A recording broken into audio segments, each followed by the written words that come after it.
Hey everyone, and welcome back to Ideanthro.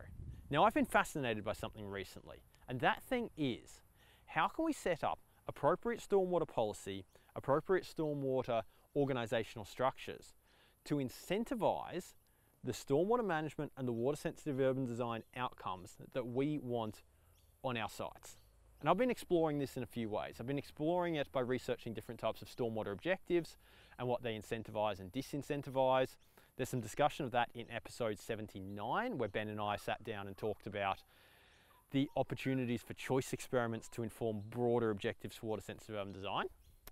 But today we're going on the other side of this, which is organisational structures, the way we set up organisations and the way we fund stormwater management to drive certain incentives. This episode is two presentations. Now, really recently, I was fortunate enough to go on a little bit of a trip to Sydney and Melbourne, and also to present in Brisbane and this trip was organised by the crew at Spell.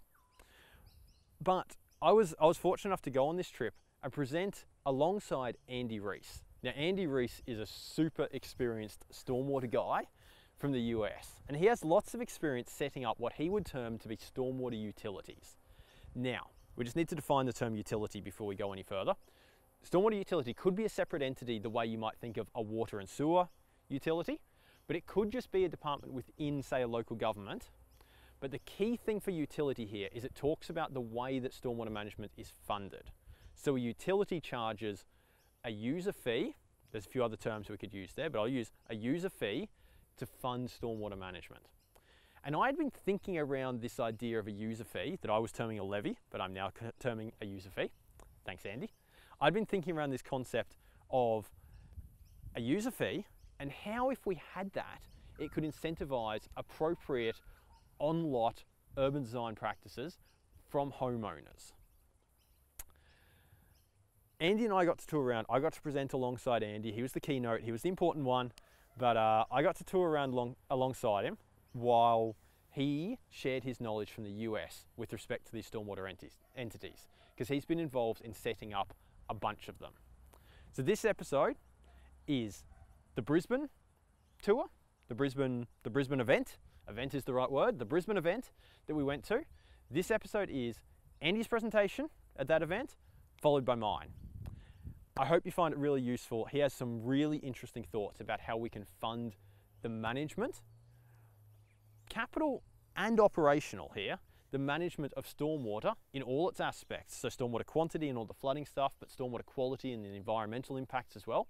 How we can use these stormwater utilities to fund that management. So we can actually look after this infrastructure and make it do what we need it to do, which, as we all know, is a big topic in water sensitive urban design in Australia at the moment. I then follow up Andy's presentation with my thoughts, my preliminary thoughts at the moment on how we can set up appropriate stormwater objectives and how a stormwater user charge could play in to create a really holistic water quality stormwater management side to this stuff. So that's it. Without further ado, I hope you enjoy Andy's presentation. I hope you enjoy my presentation. Let me know what you think of this idea. See you soon.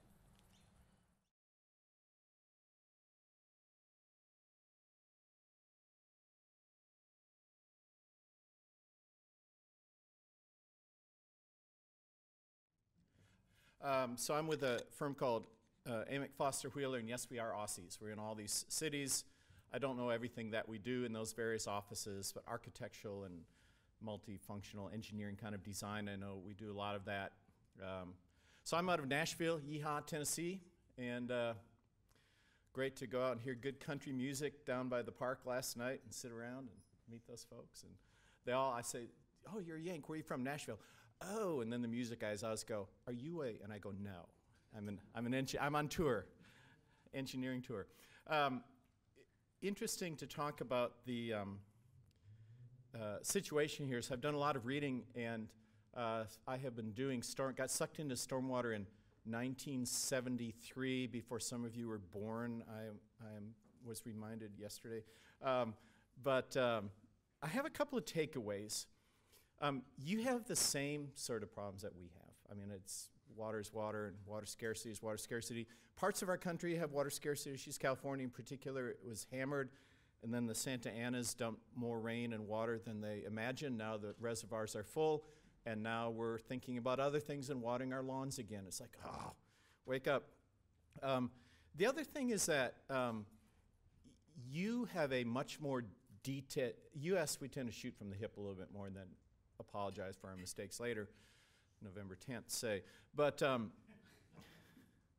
so there's lots of great ideas out there, but the actual approach to take this aggregate of studies and ideas and actually bring about a change is sort of been left to local governments to figure out.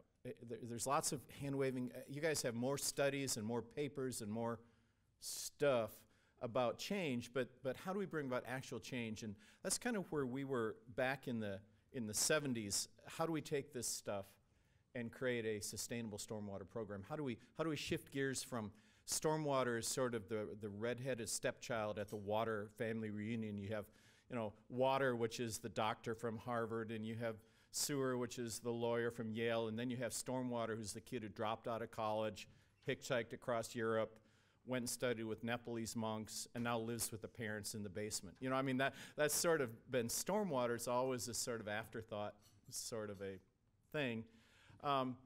And the mayor referred to something that we call the hydroillogical cycle, and I think we all know what the hydrologic cycle is: rainfall, runoff, evaporation, and runoff. The hydroillogical cycle works like this: flooding, panic, planning, procrastination.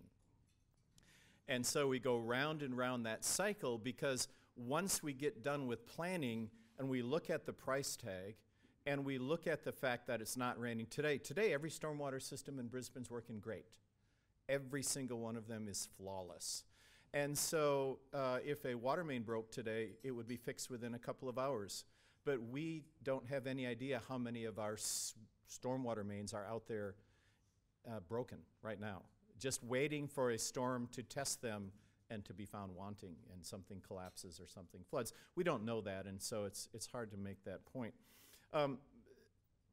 So I think that some of the things that have been done in the States would be beneficial. You guys are way far ahead of the U.S. in your WSID or WSID.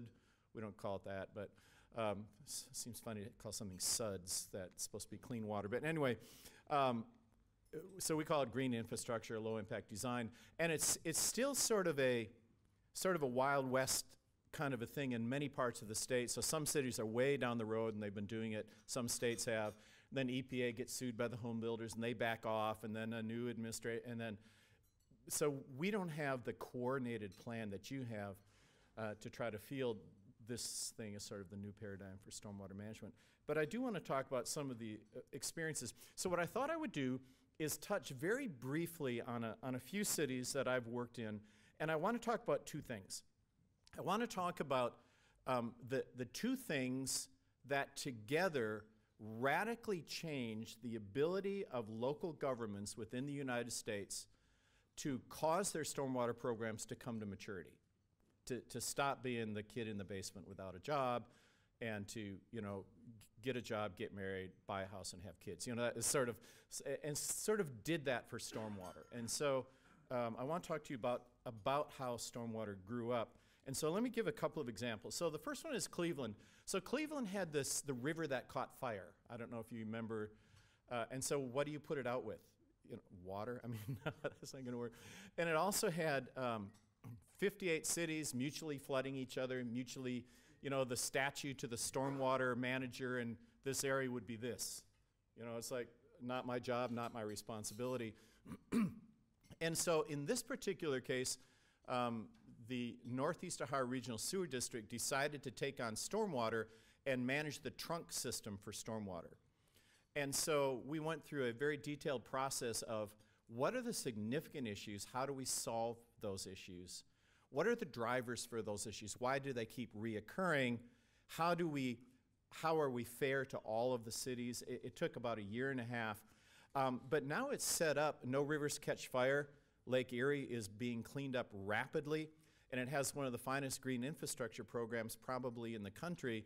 And all 58 cities, after 3 of them sued and lost at the Ohio Supreme Court. Now they're all singing Kumbaya together and actually really appreciating the fact that there is money being invested across the region in a very fair way, solving intercity stormwater flooding problems, actually solving them.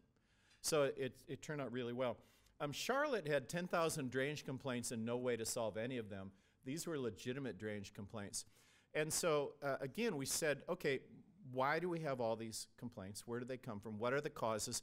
And what are the root causes? Not just we have a, because it fell in or it's clogged, but no, why does that keep happening? Why do we have 10,000 instead of 100?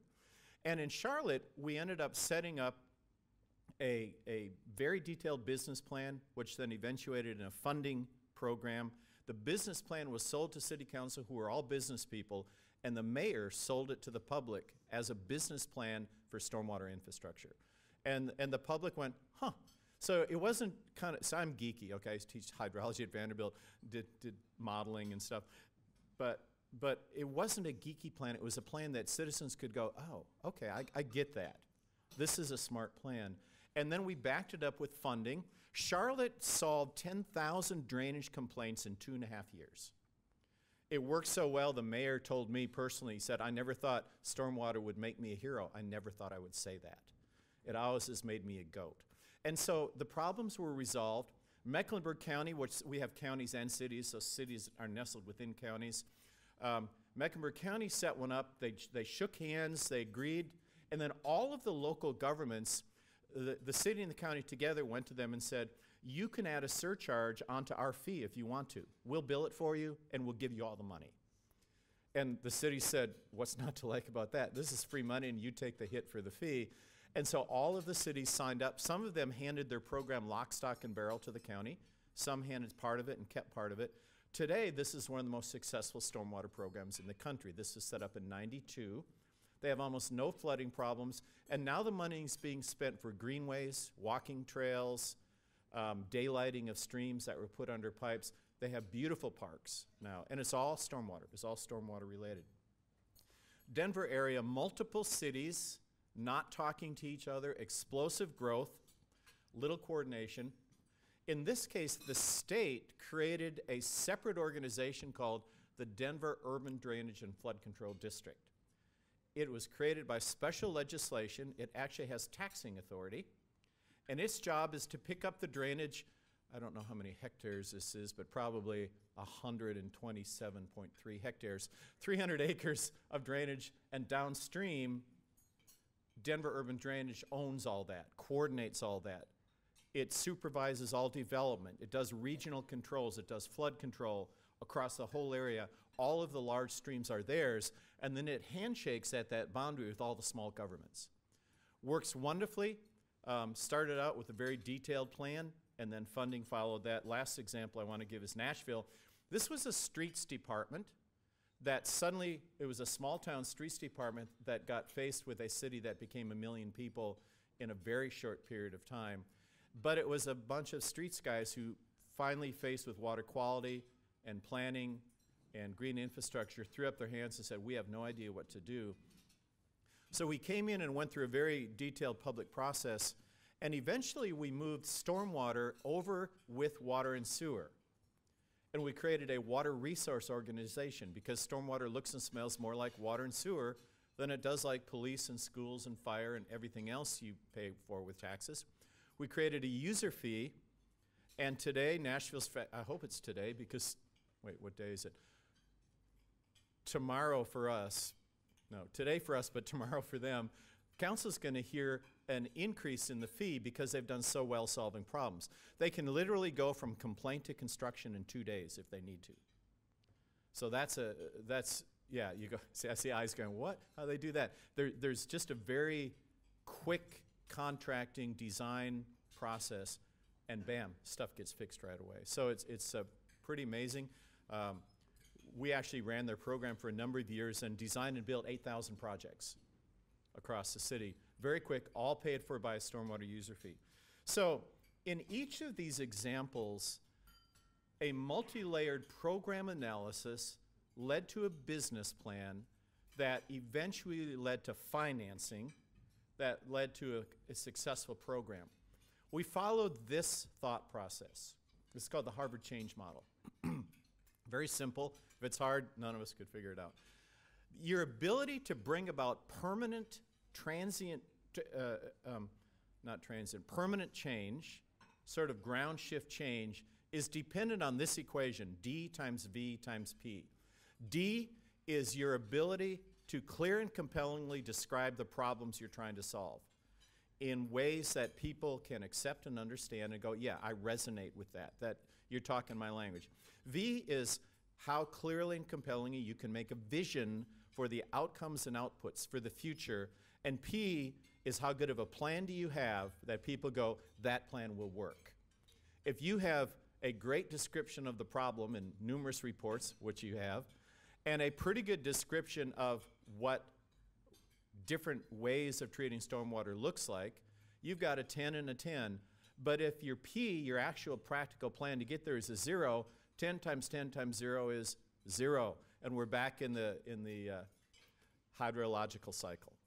And so the question then is how do we break out of that? So let me give an example just using flooding real quickly. So someone comes to you, they're screaming. When people are flooded, they don't care.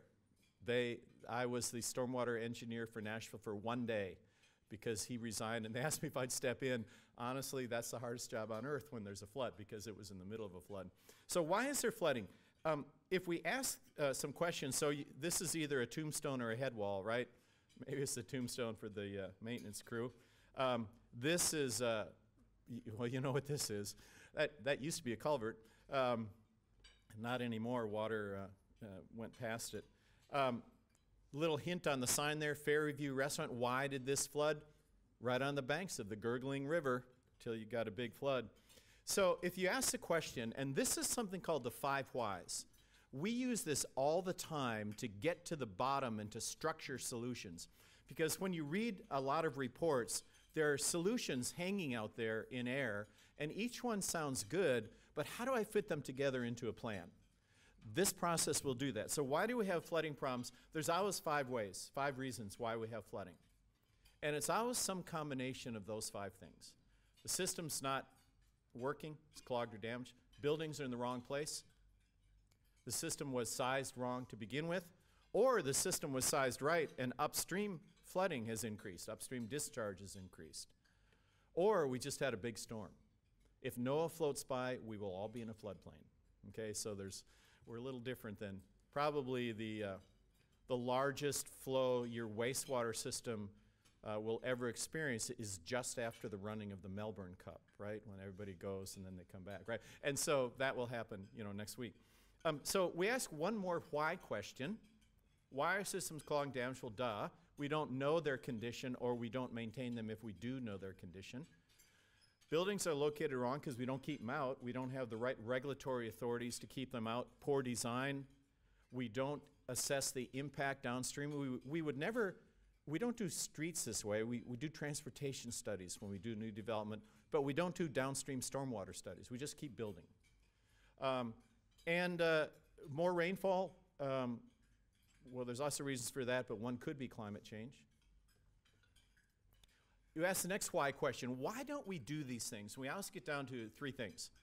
Our authority structure to do it is scattered across various levels and various departments. It's not coherent, or it doesn't exist. We don't have the authority to do what we need to do. Secondly, we don't have a plan. Now, this isn't a business plan. This is actually a technical master plan. We don't know where to start, what to fix, and what we'll do what to each other. And thirdly, and in yellow, we don't have funding. And I'm going to get right back to that. Why don't we have those things? We don't have those things because of political support and public understanding and support. Why don't we have political and public understanding? Because we have been unable to articulate a vision and a direction that motivates people to support us. We have seen the problem, and it's us. People don't care about stormwater till they do. And it's up to us who do care about it to find ways to motivate people down at that lower level. So when I think about the 5 whys, and you can use these 5 whys on why your child is flunking in school, okay, but it'll eventually point to you, okay? I'm just saying, so you might not want to try that. But you can use it for anything, okay? It's called Total Quality Management, the 5 Whys. But it works really well in stormwater because when I look at these things, I can then come up with a series of, and I'll just pop all these up quickly, I can come up with a series of solutions that create an integrated program business plan. If I do those set of things in the right order, over time, I will have solved the institutional issues and I will have solved the physical issues and everything in between. You can see at the bottom, everything is institutional. At the top, everything is physical. In the middle, it's kind of half and half. If we don't solve the institutional issues, we will forever be dealing with the physical issues at the top. We have to resolve the issues down there. The two things that are key are the two things in yellow. Getting, we'll call it safe flooding, safe flooding, right? Safe funding, that was Freudian, safe funding, and a business plan, which is different than a master plan. And then I have CHAMPS, which is champions. We need champions. I was so glad to see the mayor here. She is a champion for stormwater in her city, and she can get tons done, way more than a yank and a spell guy can get done, right? Okay, so let's shift to funding. So let's say I have a business plan, and that business plan lays out lots of things. Now we're going to look at how we set up this funding mechanism and how do we pay for it. There's about 100, actually there's 182 methods that I have seen and know of to pay for stormwater management, but they're not all created equal. There are 3 kinds of things that we have. We have resources, we have money, and we have revenue. If you think about your own private world, a resource might be your neighbor's lawnmower, right? It's free to you. People donate it, whatever. Money is one-time, unpredictable, episodic. A relative dies and leaves you a lawnmower. Okay, that's your lawnmower, but when it's gone, there won't be another lawnmower. It happened because something else happened. Okay, that's money. Revenue is, I don't know, my son starts his own lawn maintenance company and just says, Dad, I'll mow your lawn forever. Okay, so revenue is like your paycheck. It's great if we get a government refund or we get a Christmas present of $50 in an envelope, but none of that will pay my monthly mortgage. None of that will pay my electric bill. I need revenue. And in the same way, out of those 178 ways of paying for stormwater, there's only 2 kinds of revenue. There's only 2 ways to get revenue. Revenue is either tax-based revenue or it's user fee-based revenue. There's only 2 ways of getting revenue. Now, tax-based can be franchise fees, it can be special assessment districts, it can be property taxes, it can be a number of ways of taxing. In Las Vegas, they pay for it out of gambling proceeds. But there's just 2 ways of revenue. And when we get right down to it, if taxes would have solved the problem, it already would have solved the problem. We wouldn't be here, I wouldn't be here. Taxes doesn't solve the problem because when we compete for taxes, stormwater always loses. You get tax revenue to solve a flooding problem 2 months after a flood, and then the money dries up when the storm dries up, and I'm back to not having money again.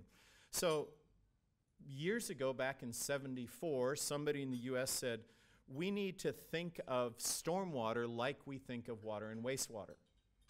It is a water utility. I don't pay my wastewater bill based on property value. I pay for it on the basis of use. Can we set up stormwater to pay on the basis of use? So the idea came of a stormwater utility. So here's a typical house, and it has drinking water, and it has wastewater, and it has stormwater. There are 3 systems that serve every property, 3 water systems. And the property owner would say, that's mine. If that breaks, I fix it. It's my responsibility. But they would say, that's not mine. That's public. And if that breaks, I call somebody to fix it.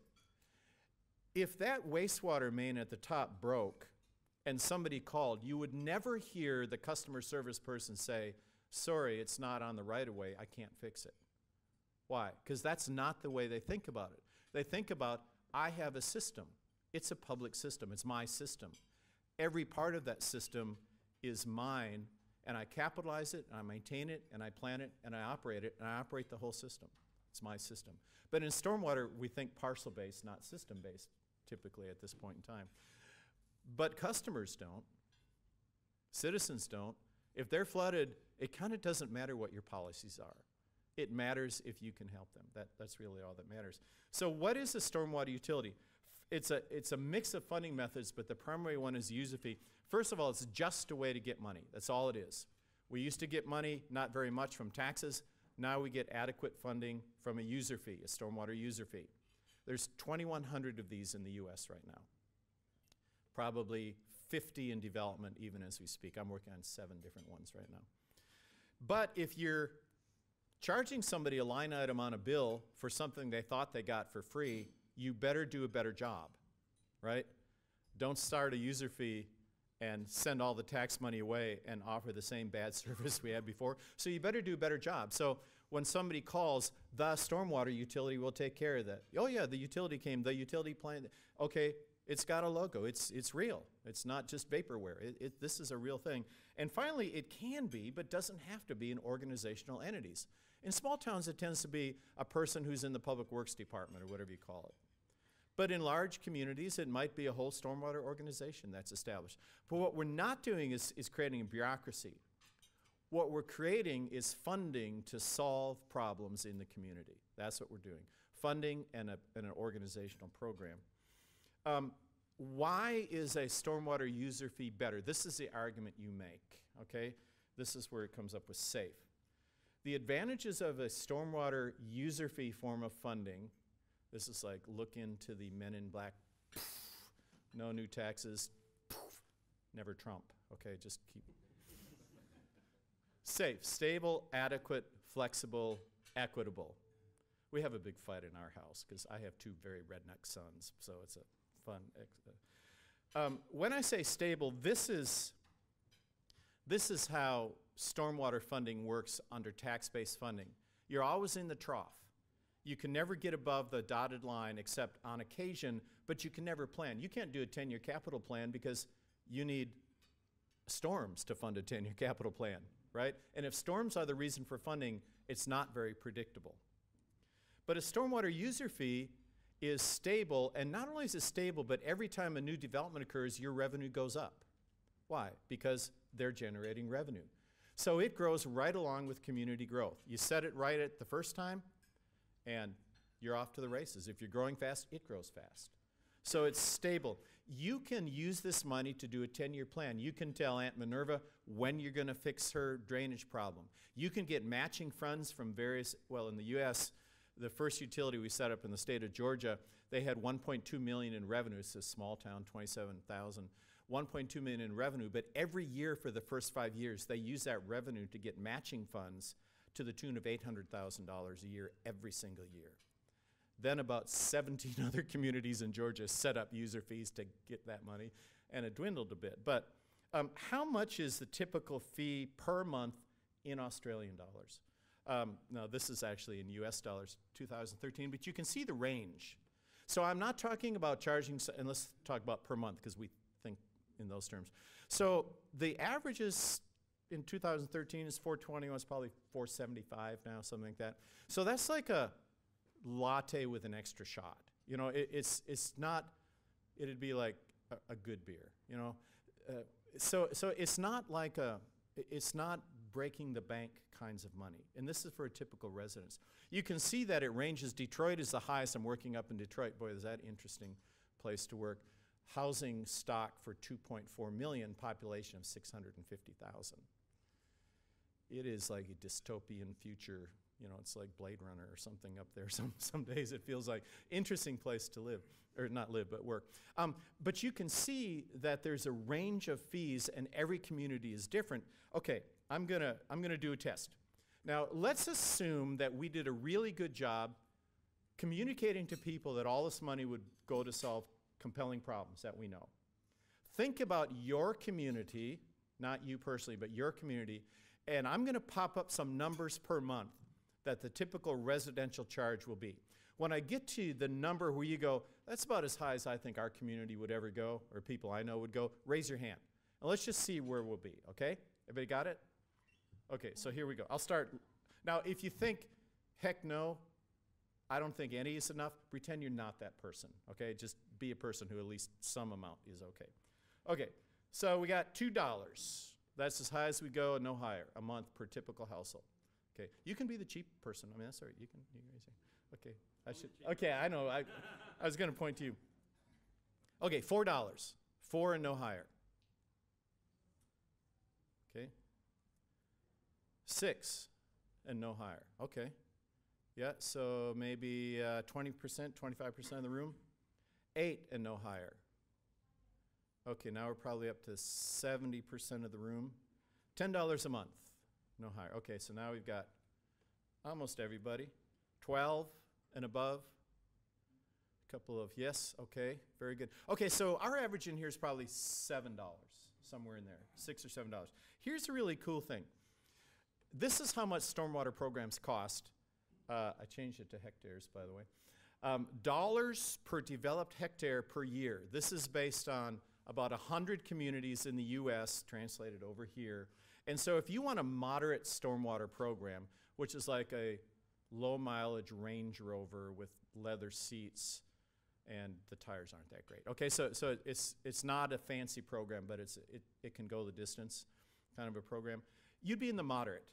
Advanced is we're doing a lot more with SUD kinds of things. Our master planning is better. Exceptional is, look, trout can spawn in our streams downtown. Okay, so, and look, Bellevue, Washington, that was their goal. We're going to light culverts so salmon can spawn in downtown Bellevue, Washington. And they did, and they do.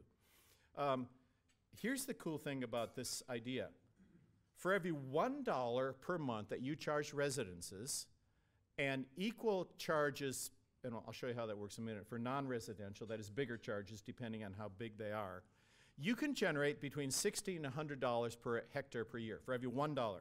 So $1 will give you an incidental program, but $5 will get you that Range Rover program. In other words, I can stay at least $2 or $3 below your scream level and have a program that's not bad. At $8, I can be up in that kind of between moderate and advanced. At 12, I'm up well into an advanced stormwater program. In other words, this stormwater user fee works so well because it generates significant dollars in a way that people go, you know what, if you do a really good job of showing you what it will be used for, okay, it's not a big deal. But don't lie, you know, it's like, don't lie to me. Okay, so it works pretty well. So here's Brisbane. I just did some rules of thumb. I think for a $5 fee, Brisbane could generate $50 or $60 million a year, which is a pretty hefty amount of money for stormwater. Year in, year out, you could do bonding, you could accelerate, you can do a lot of things with 50 or 60 million, and that would be $5 a year per residence and then higher charge. I'll show you how it works for commercial in a minute.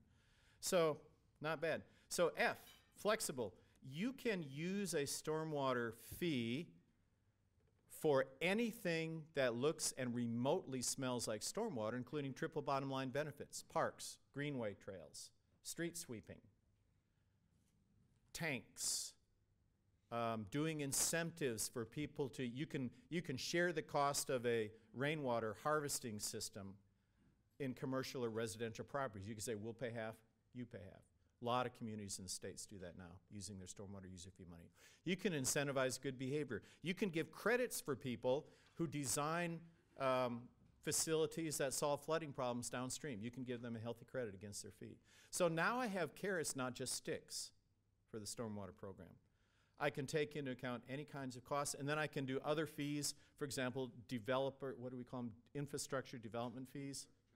Infrastructure charges can fit in under this rate structure so that certain activities that cost the city money are paid for by the person that causes that demand on the system. It's not shifted to all ratepayers.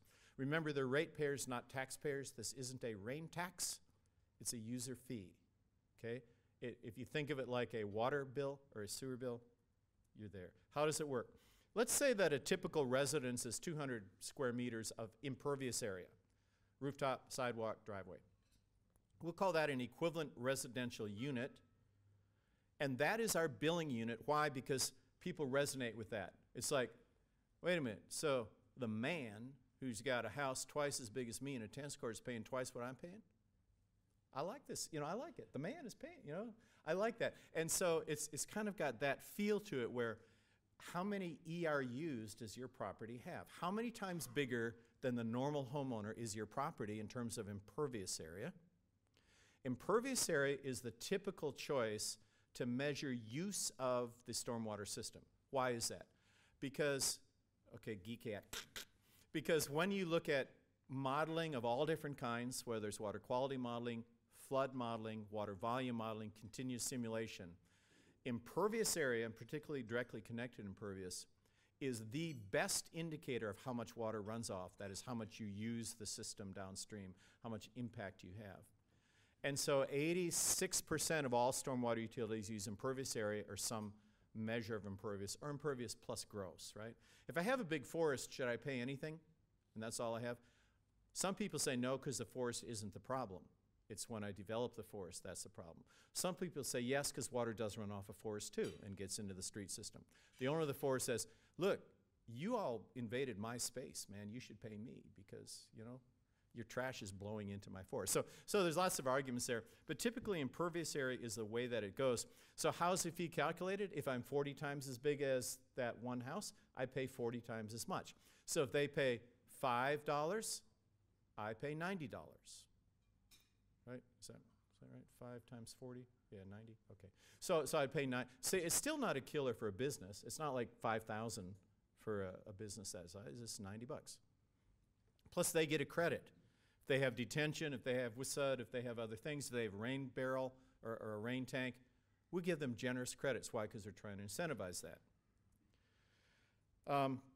So here's some typical properties. $4 charge. Fast food, $62. Big shopping mall, $1,200. They spend more on toilet paper, honestly. So it's, again, it's not a big fee. It's not shockingly big, except for, and here's a couple tiers of residential. You don't want to be out there measuring Aunt Minerva's new patio, so we just say high or low, or low, medium, and high, something like that. And you just throw them in buckets, and off you go. So that's how it works. So there's obviously a need to measure this and sort this out. Pretty straightforward kind of a thing. Let's talk about how do we go about setting that up. This is sort of where the rubber meets the road. So are you sold on the idea? Everybody's, okay, some of you are sold.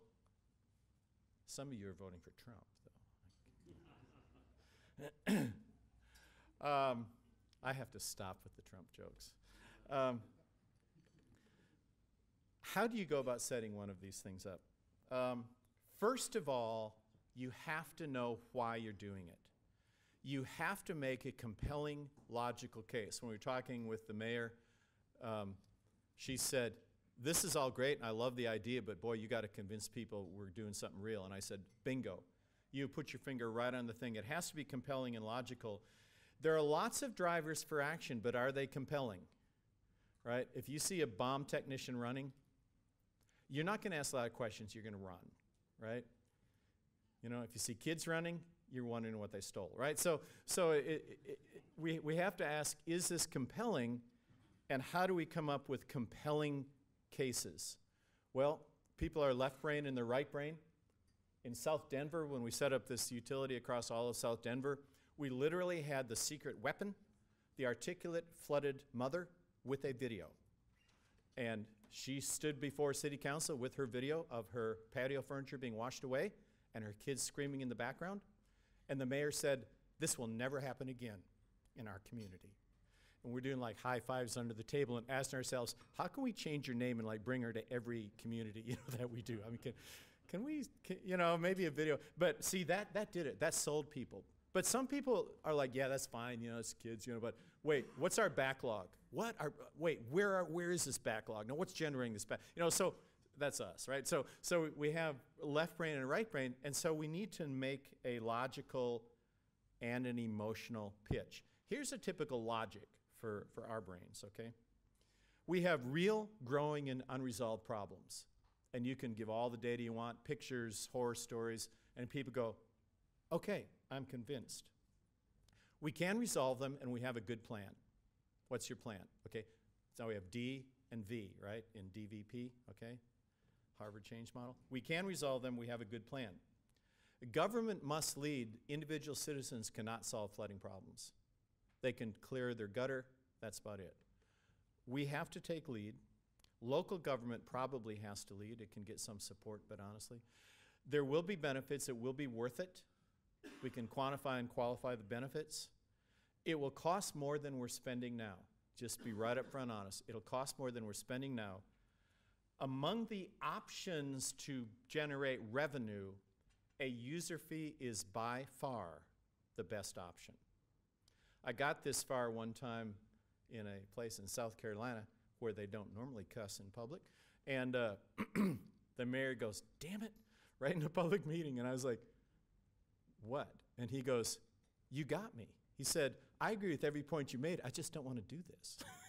Which was really honest in front of, you know, God and the television and all the people. He said, "I just don't want to do this, but we need to." I mean, we would be betraying our stewardship responsibility of this infrastructure if we don't solve these problems. He said, "When is the election?" You know, I mean, so you create this angst, but the logic is sort of irrefutable logic. And if we ignore the problem, guess what? We'll be back in 3 years, in 2 years. We'll be back the first time a school bus plunges into a ditch and gets washed off a road. We'll be back. You don't want that to be your driver. And so people are like, all right, I'm convinced, I'm reluctantly convinced. Okay, so let's talk about the mechanics now of setting it up. It's typically a 2 or 3 step process. You don't just walk in and say, "Hey, we need money." Okay, that's like the death of this whole idea. And so we tend to do it this way. And the last 2 steps can be with or without, I suggest, with a citizens group, SWAC, SWIL, SWOOZY, you know, SWAT, stormwater, and then add some letters at the end to make a word. Some kind of a citizens committee, 12 to 15 people, one of each kind, you know, that sort of a thing. So this DIM study stands for doesn't make sense, okay? I think there was beer involved when we came up with that name, but honestly, it sounds really scientific, and all it is, look, does this make sense? And you just get the right people in the room, and you ask smart questions. Quick and dirty. Let's walk through the whole argument we'd make. If there's any showstoppers, is there anything that would cause us not to go forward? Is it the wrong time, wrong place, wrong people, whatever? It operates under the radar. It's city staff and a few other people. It's a counselor. It's whoever the right people in that community are to ask themselves this hard question, look in the mirror and see if you can do it. It happens really quickly. You can do it in 2 weeks. I mean, just bam, you're in, you're out, and you make that decision. This keeps you from making a big public mistake for something that might be necessary. It also helps you plan out the next steps.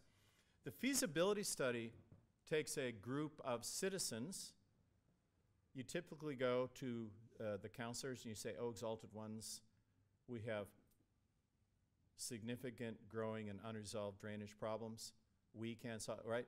And you say, "We would like you to appoint a group of citizens to help us ask and answer these 6 questions. What are we spending and doing now in stormwater? What are the significant problems, needs, and issues that we face? How have other people solved them? How should we solve them? What will it cost? And how should we pay for it?" You can do 5 or 6 meetings. Citizens walk through this. I've done 30 of these, I guess, and there's only been one where they said, "Hell no." In every other one, they said, you know, even like a business owner, a big business owner would go, "You know, they're going to hate me down at the Chamber of Commerce, but honestly, this is the right thing to do." I mean, Portland, it was like almost tears. You know, they're just like, you know, I'm going to lose my standing in the community, but I've got to stand with you guys and say this is the right thing to do. So you get fingerprints on the knife when you do this, right? Because city council always wants other people with the murder weapon. And so when you have this group and they come back to city council and say, "You asked us to answer these questions, here's the answer," then city council goes, "Huh." So then we just come in right behind that and we look at implementation, but we never ask city council, "Can we have a fee?" We always ask, "Can we go to the next step? Can we try a feasibility study? We think it makes sense. Here's the results of that. Can we go to the next step?" It's like courting. You don't say, will you marry me on the first date unless you're really drunk, okay? Otherwise, you say, hey, you want to go out again? Hey, I kind of like you. You know, hey, you want to get coffee? Okay, so we do that with city councils. We're not stupid, okay? And so we say, would you be willing to go the next step? Remember when you come down a mountain, those runaway truck ramps, you know, if the brake? That's what we create. We create runaway ramps so that a councilor and a mayor can go, okay, if this thing goes off the rails, we can pull the plug, right? And you go, absolutely. You go, okay, keep going. So so we get past that hurdle of, I'm not going to start because if I say yes here, I don't know what I'm saying yes to. They always know what they're saying yes to, and they always have their finger on the on-off switch. Then it becomes very, very easy to get them on board. The coursework that I use the most in life is abnormal psychology. Honestly, all that, you know, calculus, I don't use that at all. 5-track process. We want to get it right the first time when we set it up, and there are 5 things we need to get right. Governance. Who's in charge? Who does what to who? Who has authority? Who does this where and who doesn't do this? We need to get that right. We need to get the program and compelling case right. That program must solve problems. When we set this up legally, we can only charge for the program we have. And that program has got to have, this is the most important thing it has to have. The day the first bill goes out, people need to open a letter, look at the bill, and then go, what's that noise? Honey, there's a backhoe solving the drainage problem on our street. Okay, you gotta have that day one because your utility has to be action-oriented. You've gotta solve real problems day one, right? So, compelling case. You have to have spot-on public education, involvement, information.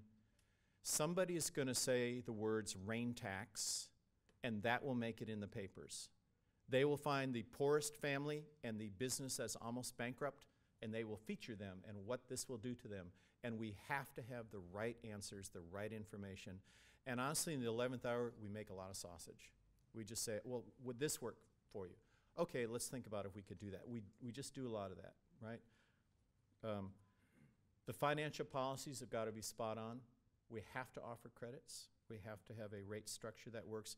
And finally, you don't want people calling and saying, what is this? And the person at the other end goes, I don't know either, mate. You know, what is it? You know, we have to have really good customer service. I can help you. I'll send you a JPEG of your site with the impervious area. Tell me if we made a mistake. Okay? So we have to have, we typically set up a website where they can go look up their fee, look up the map of their property and go, yeah, I guess it's right. You always want the customer service person to be able to say, is that a 1978 Range Rover in your front? You know, I'm looking at the photos. Yeah, okay. Oh, you got a little fish house out back. That's amazing. Never mind. You know, and they hang up, right? Because they know you have as good a data or better than they do. So we need to be that good at it. So when we put all these together, this is a don't try this at home track. But all of these things work together. We start kind of here in policy, and we get more and more specific. We feed information back and forth. I can't set up a rate structure if I don't know what kind of data we have. I can't set up credits if I don't know what the program concept is. If I don't know what governance is, I don't know who's going to do what to who and who needs money and who doesn't. And so these things all kind of work together. It looks complicated, but it's not that complicated. And then the first bill goes out and we're off to the races. In the US, one would set it up in one state, and every single time, within 5 years, there were 7 up and down, you know, the same area. It's funny watching, the first one was set up in Washington, Bellevue, Washington. And within 5 years, 17 different communities, you know, within like a commute and then a commute from that commute. Because why? They drive and say, how are you solving you're doing what? How'd you do that? I want one. You know, it's like utility envy. I want one. We need to have that. And it just spreads like wildfire. So today, there are a few states where it's illegal to do this. California is one, regrettably so, Mississippi, Alabama. But in the states where it's legal, it just, you know, I and my team did 5 of the first 10, and now, honestly, I'm shocked. I go up to my home state of Minnesota, and there's 287 of them, and I have no idea how they got set up. But so it's just going like wildfire. Why? Because it solves the problem. Once I have stable, adequate, equitable funding, I can start solving stormwater problems, and I can do it year in, year out, day in, day out. I'm smart enough to solve them. I just don't have a plan that is coherent and accepted, a business plan, and I don't have funding to back it up. If I get those two things, I'm off to the races. So I am sure that it's going to happen in Australia. There's just no question about it. It's got to. The level of discourse, the level of understood need is just, you know, I just smell it. You know, I've been in a lot of rodeos, and it has. I told them, the guys yesterday were meeting, I said, this feels like the signing of the Declaration of Independence, you know, in a way, because it's time. It's time in Australia for this to happen. So I feel really privileged to be here. So with that, what are your questions? What are your thoughts about this? Did anything occur to you where you go, what do you think of it? What do you think of it for your community? Go ahead. Somebody's got to be first. Yes. So were the user fees related to impervious area acting as an incentive or disincentive to create impervious area? It can be. Now, the fee is not high enough to make people tear out parking lots and things like that. It's typically not high enough to make them retrofit some big expensive thing, but it is plenty high enough to make developments change the way they do imperviousness. And if your credit system is set up right, it's plenty high enough to make them change their site design objectives to offer credits and shared credits and that sort of a thing. Yep. And the credits typically are plenty to cover the maintenance cost and then some, and some sunk costs back in. Yep. Yes?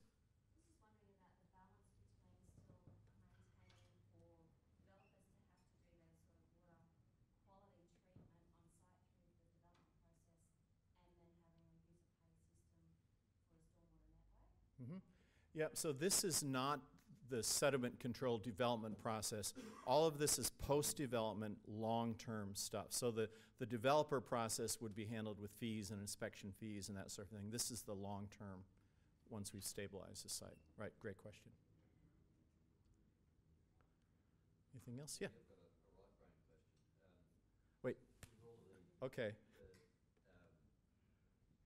the pros that are in this concept, there's always the yeah, but what's the horror stories? Have there been any? Yep. Sure. There's 2,100. You know, there's some underachievers. Some horror stories are that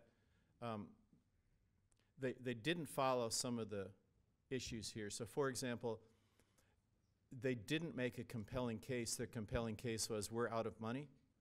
And everybody said, me too, mate. You know, so what makes you special? Or the government is making us do this. Another horror story, sort of unaccountably, Jefferson County, Alabama, they only charged money for water quality, but the people's felt need was flooding issues and collapsing infrastructure. And so when they would call this organization and say, I've got flooding in my backyard, and the answer was, we only do water quality for compliance, it just got people really ticked off. And they literally fired everybody, dissolved the thing. The county actually declared bankruptcy. And yeah, so that was a big horror story. So the horror stories tend to be with cutting corners, not offering reasonable credits, and not doing what you say you're going to do. Columbus, Ohio almost lost the whole utility because their program plan was to plan for 2 years and then start doing things. They theoretically said, oh, we need a maintenance infrastructure inventory and asset management program and master plans, and then we'll know. And heck, you do. You could ask nearly any citizen, and certainly any street crew person, what are the 15 things you'd fix tomorrow if you had money? And they'll all tell you the same 15. Go fix those while you're planning in the background, right? You have to be out front.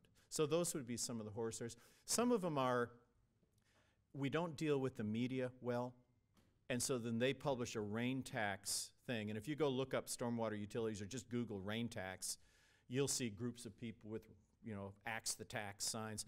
I was to a public meeting in South Carolina where they brought guns to the meeting. It was in a church of all places, and we We had to open all the windows because so many people came, and so I had to shout so they could hear me outside the windows. I mean, it was like an old-time tent meeting, and I was fire and brimstone might be coming down.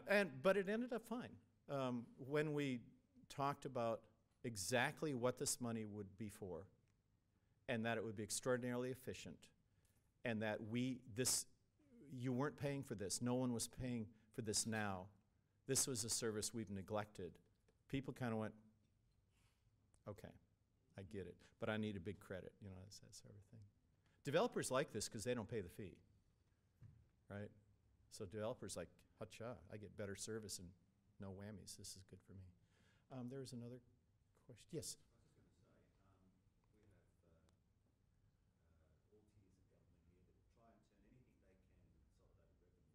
Yes. Water and sewage utilities that are basically looking after those infrastructure that are owned by council, and the income that those utilities earn for council, we don't see any infrastructure work being done. Right. It's just used as put back into consolidated revenue. How do we stop that from happening? Typically, and I don't know how your laws work here, in the U.S., in an enterprise fund, the money has to be used for the purposes for which the enterprise fund was created. It's a local government corporation. What communities do is they do indirect cost allocations into that enterprise fund so they can pull money out for other purposes. Nashville did that at first to pay for the stadium. I thought it was ironic that the stadium flooded to the 18th row, being a large detention pond, so we got our money's worth out of that. One thing that we try to do is set up a program and a capital plan that is approved ahead of time. And basically, you kind of have hell to pay to not do that capital plan. We try to really make it that way. We really try to get counselors to say, we will solve problems in in Nashville, there's 40 counselors. It's like Congress. 35 have their own little fiefdoms. We did projects in all 35 of those within 2 weeks of the kickoff of that utility. And so what we have to say to counselors is, we will be your best friend, but don't jerk us around, because if you do, this thing's going to go down. And you say that really nice and whatever. And I know here, as in the States, there are certain communities where you have strong leaders who call all the shots, and they see every stream of income as sort of their personal favor doing. I mean, they do good things, but they also do favors. And I don't know if there's ways to prohibit that. We've tried in the ordinance to allocate dollars in the ordinance itself. So much money would go to this, so much. When we set up Northeast Ohio Regional Sewer District, we had mandatory legal policies on how money would be dispersed.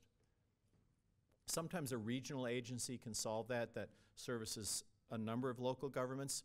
The problem is that the local government goes, so we're all paying, but how do I know I'll get my share? How do I know you'll be as responsive to my needs as I'll be? And so when we set up Cleveland, we literally said, this money is at your discretion. This pot of money is your local pot to use at your discretion. It has to follow these following criteria. If you violate these, no pot next year. And that worked well. So there are ways and means, but it's not always easy in the small town context. Yes? How do you think this stormwater utility should be distributed, like geographically, and also, many states have different revenues, and also, you've got areas with higher precipitation rate, areas with drought. How do you think this should be? I think it should be a creature of local government. And each local government who would like to fund their program should do it. I don't think it should be a creature of the state necessarily.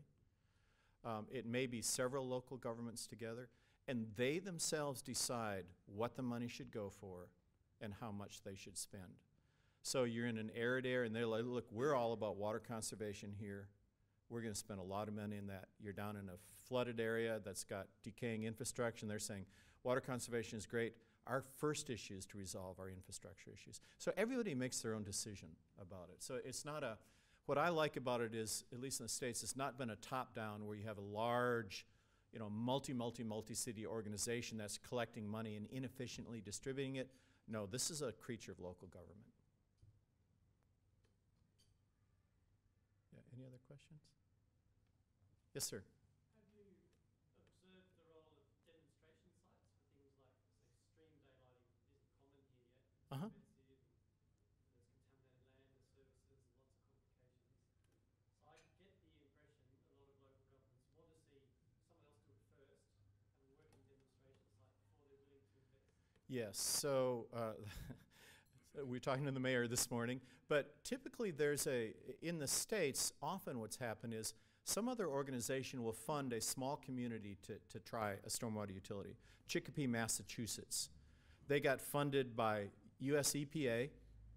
EPA wisely said, this is our best management practice, is to pay for all the other best management practices with reliable funding.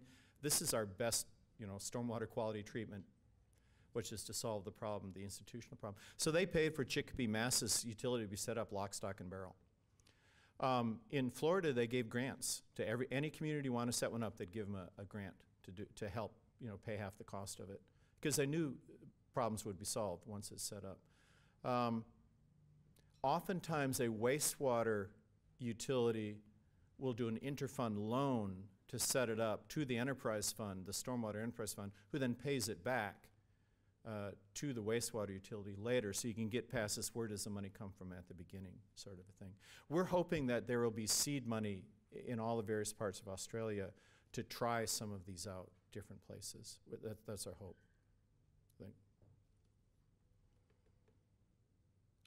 Okay, thank you very much. I'll be around later as well.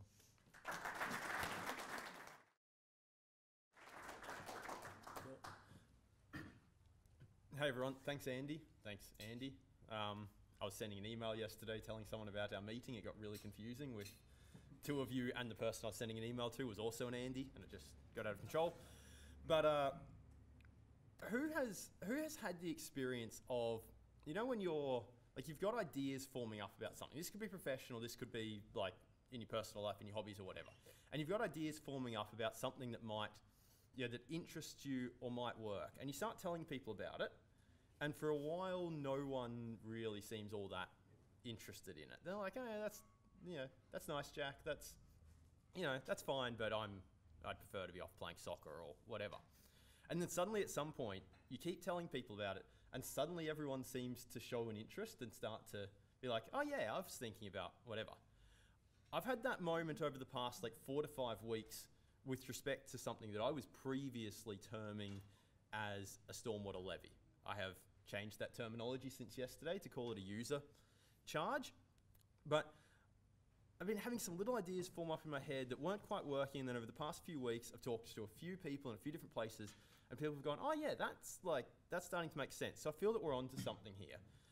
So I'm going to talk to you today about a couple of ideas that I have that could lead to us getting better water-sensitive urban design outcomes on site, and hopefully keeping them working in the long term.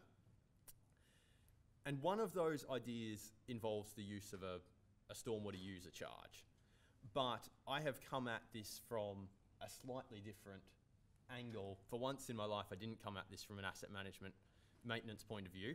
I came at this from a policy and design, and how do we drive people to do good stuff on site. So I'm going to try as best as I can, because this is pretty new thinking for me, to articulate that for you and see what you think. To do that, we need to use an analogy. And we need to use an analogy of sport and the rules that we set up to play a sport. So this is a picture of Jonathan Thurston kicking a field goal to win last year's NRL Grand Final against Brisbane in Golden Point extra time. And the Golden Point bit here is important, because when we have a sport, right, we set up defined rules of what you can and can't do. If you're playing NRL, you are not allowed to gouge anyone in the eye. And based on the rules that we set up, people respond to that and behave in certain ways. So in this instance, Golden Point extra time is a really good example to use here, because this changed this year. So last year, NRL Grand Final, scores are tied at the end of regular time, and to solve this problem of a tied Grand Final, you can't have a tied Grand Final, is the concept of Golden Point extra time. We just start playing a little bit more, and whoever scores first wins. And that incentivizes certain behavior. In rugby league, that incentivizes whoever gets the ball get it to the other end of the field, and if you are vaguely within range of kicking a field goal, you try and kick a field goal, because if you get it in, you win, and it's all over. It incentivizes certain practice. And people don't really like that, because it's not really how the rest of the previous 80 minutes are played, with a whole bunch of people trying to get the ball over the line and put it on the ground, and suddenly you win by kicking a field goal. It doesn't really keep with how the game was played.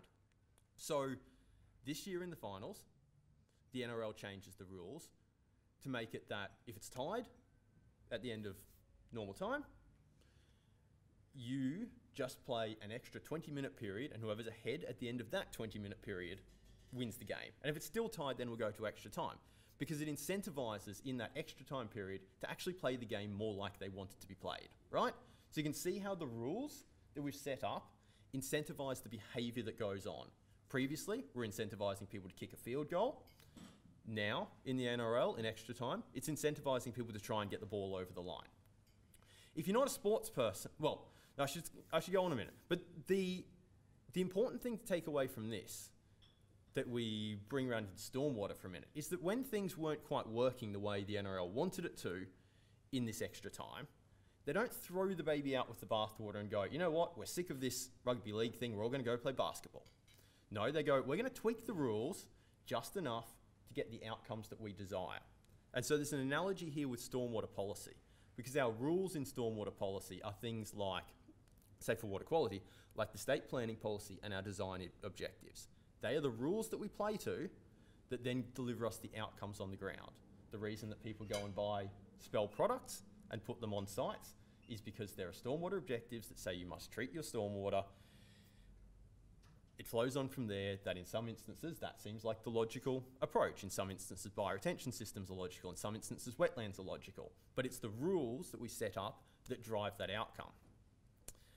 Now, just to drive home that was a terrible pun in a second, just to drive home I really didn't mean to do that, I swear. The point of not throwing the baby out with the bathwater. If you're not a sports fan, you think about it this way. We have rules that govern driving, how the road system works, right? Every time there is an accident and things don't go the way we want them to, we don't suddenly say, we don't want to drive anymore. We're going to get rid of these car things, they don't work. We say, let's tweak the rules, let's do better education, let's stop people drink driving, so on and so forth. We tweak the rules of the game to try and get a better outcome. And so what I'd like to try and describe today is two ways that we can tweak the stormwater rules within which we play to try and drive better outcomes. So I mentioned previously before, essentially the rule system within which we play for water quality in Queensland is set by the state planning policy. It outlines these design objectives, these percentage reductions. So figure out, the site that you're planning to build, that, it's a residential site, there's going to be 6 new dwellings, for example. Let's say 7 to make that clearer with the policy in case anyone pulls me up on the 6 additional dwellings thing. There's 7 dwellings, and you need to figure out what your site, how you're going to build it, figure out how much pollution it's going to generate, and reduce that by a certain percentage. And the state planning policy sets that out. Local government codes and planning schemes pick that up and essentially repeat that. And then some some design guidance of how you do it. And the end result is, engineers, landscape architects and look at that and go, okay, the most appropriate solution is this. Here's the thing though, right? In water-sensitive urban design, when I was first introduced to this concept, I was sold this on the concept of things that look like this up here. Things that were, yeah, sure, about treating stormwater, but also about greening the landscape, about microclimate, about making really beautiful places for people to recreate. That's actually the dream that I was sold on in this space. I care about the environmental stuff, but when I actually kind of bought into this concept, I was sold on this broader concept here. But when we look at what their stormwater objectives, which ostensibly are trying to deliver water-sensitive urban design, lead us towards, if we're lucky, what they lead us towards are well-designed stormwater treatment systems, which I've shown some green assets here. They could, of course, be proprietary products as well. If we're lucky, they lead us towards well-designed systems like this. So we have nice bioretention systems in the streetscape, we have nice wetlands, and so forth. But on the other hand, what we actually see most often, I would suggest, is really quite ugly designed stormwater treatment systems. So we have slightly strange street trees with really large fences around them, and so on and so forth. And I would contest you that the reason that we get these outcomes, it's not some crazy like, what the heck were we all thinking? Why did we do that outcome? It's actually just a completely logical response to the rules that we've set up. In the same way that for Jonathan Thurston to kick a field goal in extra time is completely logical, I would suggest that the reason that we get this sort of thing, or ideally this sort of thing, is actually because it's a completely logical response to the stormwater policies that we have in place. It's exactly the same reason why if you get onto a private site, say an industrial site, a really quite logical response is to put in one of Spell's products, or any of the other manufacturers for that point of view, because in that instance, the private site is happy for it to go underground, it takes up no land, so overall it costs less, right? It's just a completely logical response to the rules that we're playing in. So I would suggest to you that if we don't want to get these sorts of outcomes, we need to change the rules, and we need to change them quite high up in the rule book, so to speak. So we've had, like, if you look around a lot of the councils, there's lots of design guidance in all the planning schemes about, okay, we don't want fences, you need to have these shallow batters around bioretention systems, and don't do this, don't do that. And yet we still get this sort of thing. I would contest that we have a fundamental problem really high up in the rules with the design objectives, which is why we get ugly outcomes, because of the path that that sets us on. So, whoops, wrong way. So I would say, sure, we can work around in planning scheme policies and design guidelines, trying to tweak the guidance for bioretention systems and everything else all we want. We're probably going to just keep getting the same sort of thing here. I would suggest that if we want better on-ground outcomes, we need to go right back up into the policy and try and change that. So here are two ideas that I've got of how we might do that. I was really pleased to hear our first two questions before. So one of them was Courtney's and one of them was Kay's. So Courtney, you asked about how do we incentivise like low impact design on-site stuff. That's one of the things that I think these ideas might be able to help with. So I was pleased to hear that. And Kay, I've just blanked in the past 30 seconds. What did you ask? It's the balance between developer. Yes. Yes. That is exactly it. One of these ideas pertains to how, what is the developer building on site and how we're trying to incentivise the developer to do good outcomes on site. And then the other one fits really nicely with Andy Rees's ideas of user charges here, and then how do we incentivise individuals to do good stuff on site that Courtney was asking about. So let's try and describe this. I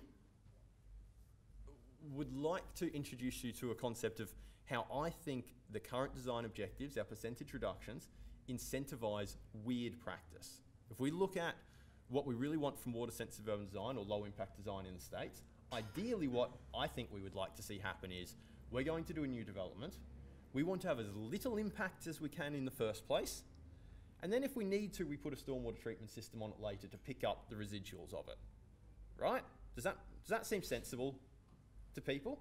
Like if we're going to build a site, let's say we're building a commercial site, we would like to build that in such a way that we generate as little stormwater in the first place and as little pollution in the first place. And then for the bits that we are generating, we then treat it. Does that seem like a sensible suggestion to people? Yeah. Yeah? A couple of people are nodding? Okay. I would contest that our current design objectives do the opposite. So the current objectives say, figure out how much pollution your site is, figure out what your site's going to be like.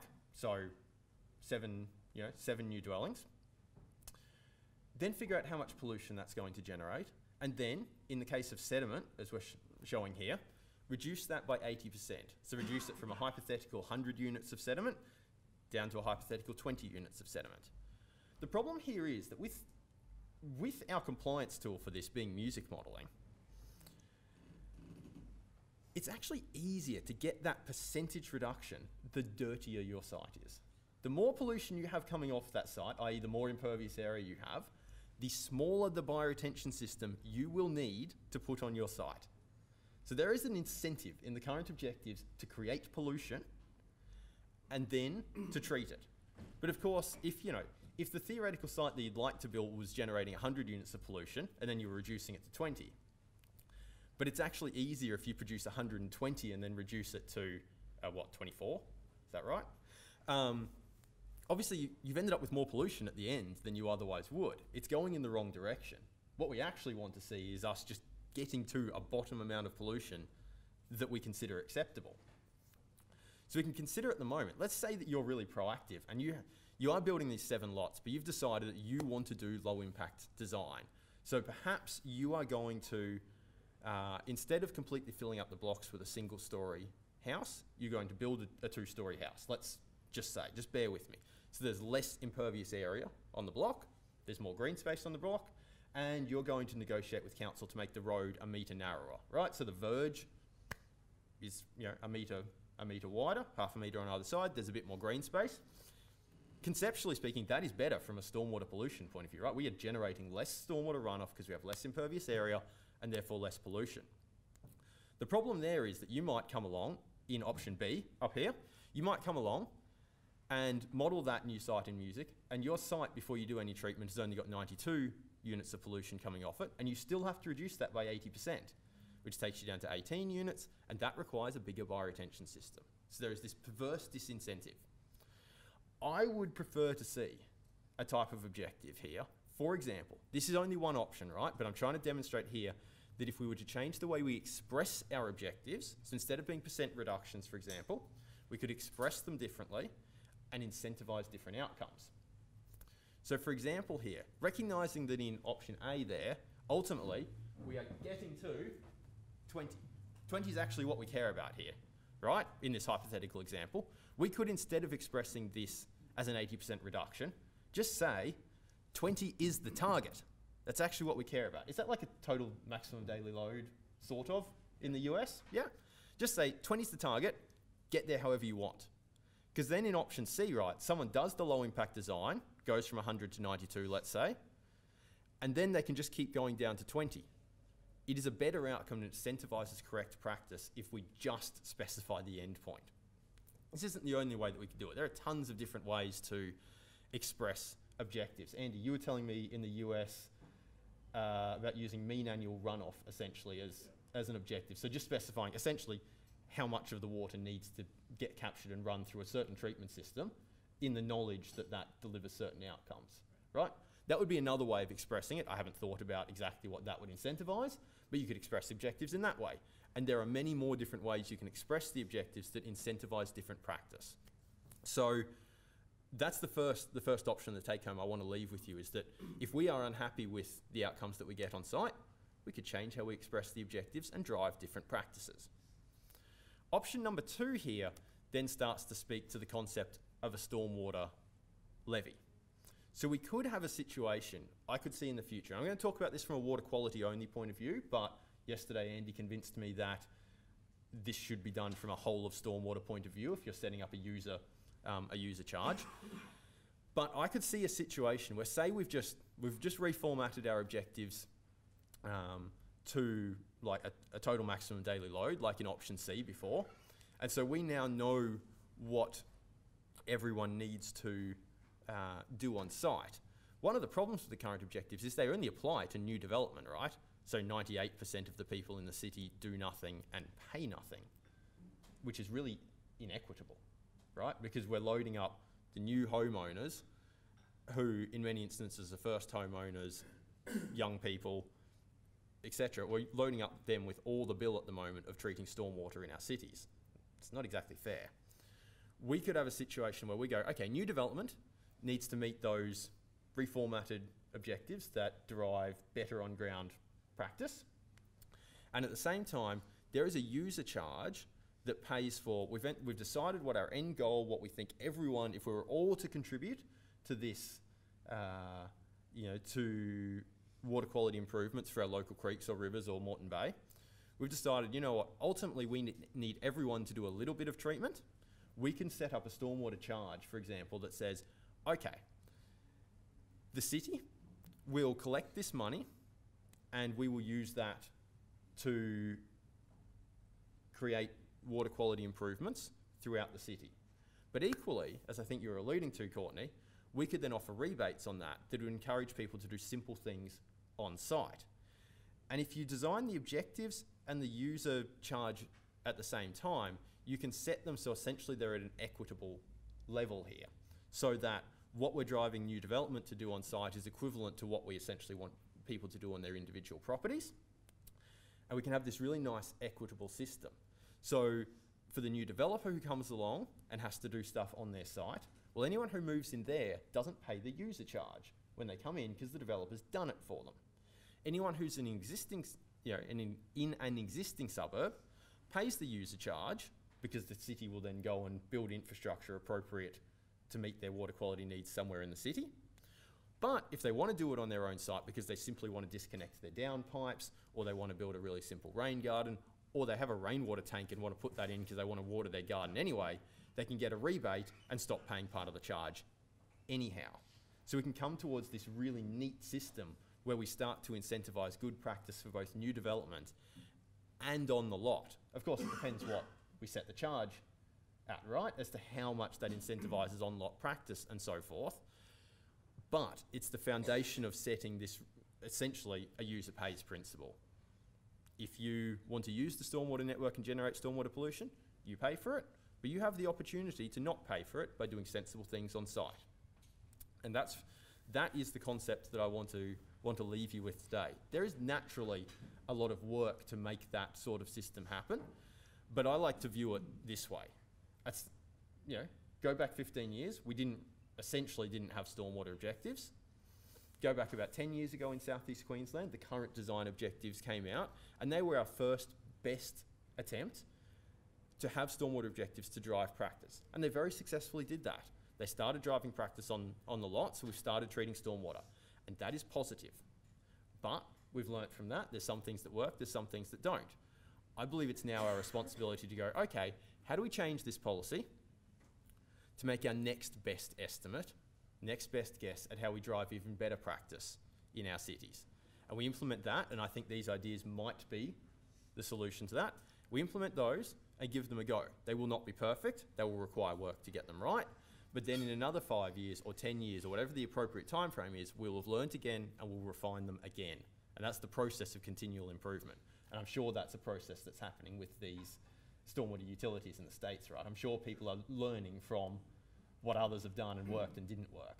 That's just how the world works. So I'd like to leave you with those few ideas. I'm happy to take some questions if anyone would like to throw them at me. Go for it. And if anyone doesn't, I'll just pick on Courtney and say, how does that fit with your idea? This is what you get for knowing me, right? So, anyone? Okay. Yeah, thanks, Jeff. Appreciate that. And I like the idea of looking at the rules.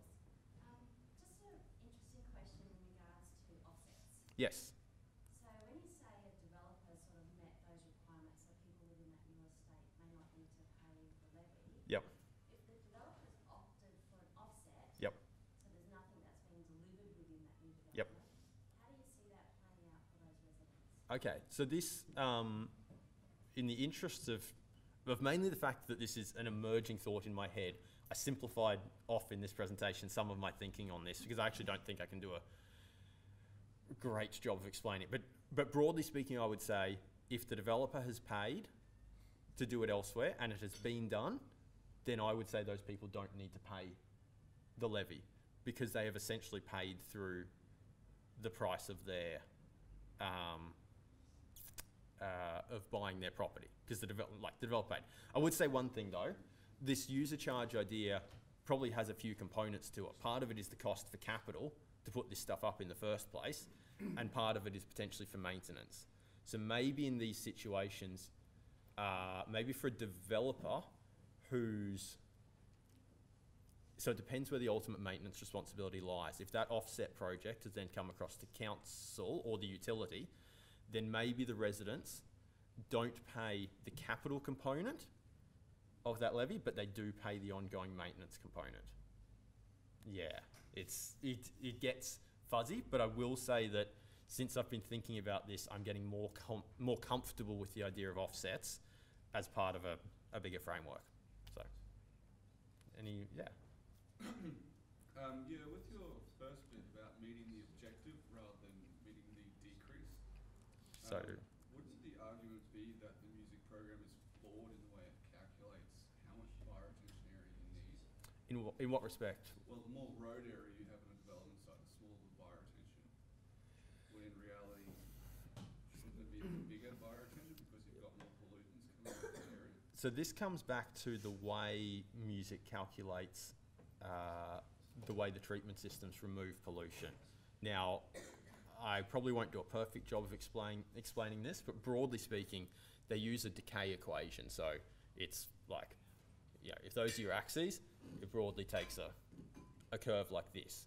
So if you start with a really high level of pollution and a high concentration of pollution coming in and need to reduce that by 80%, you come down the curve and you come down the steep bit of the curve and you only go across a little bit. So it doesn't take that much treatment area to do it. But if you start with a really low influent concentration, you then have to run along the flat bit of the curve to get that. So you have these situations where as you start bumping up the amount of impervious area, particularly for example a road that's really dirty, it pushes you back up higher on the dirty part of the curve, and so it's relatively more easy to get an 80% reduction. So do I think it's flawed?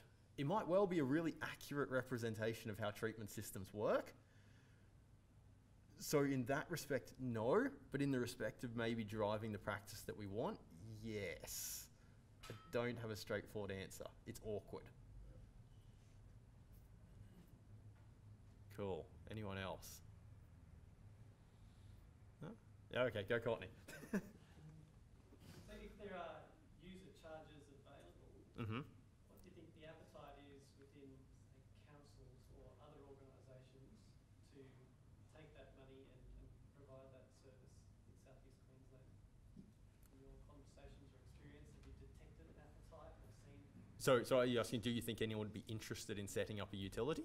Like, would it be Veolia or would it be council or would it be water utility? So I don't know what. So my gut feeling says yes, there would be an appetite if sold in a sensible and coherent manner. I think that if I was going to try and approach someone, I think that I would go for a smaller council who didn't have a separate water utility. Would be my gut feeling if I wanted to approach someone. So smaller, so they're less complicated. I wouldn't go near Brisbane City Council because it's a behemoth. Despite the fact that I work 2 days a week at Brisbane City Council and I still wouldn't approach that first. So I'd go a smaller council and I'd go one that that still had its water utility inside it. So not, for example, like, pick me up if I'm wrong, Ipswich is part of, is it QU or Unity? QU, right. So I wouldn't go, for example, for Ipswich because when it comes to setting up this service charge, there's some stuff like billing people, there's some processes that you could piggyback off a water utility's existing processes. So I might, for example, go to a Redlands or a Logan, maybe even Gold Coast, who still have their water utility internally, because you could piggyback off a lot of those processes. That's my, I reckon, so to answer your question, yes, I think people would be interested if pitched well, but you might want to start at the simpler end of things. And that's how I define simple. So, cool. Thank you, everyone. So Andy mentioned in the spiel before, if you're interested in more of like the Woosted videos and stuff that I produce, you can find that on ideanthro.com. We've also been filming, so if you want to revisit this presentation or anything, I think Andy's going to give me that and I'll post it. So, thank you, everyone. Have a good day.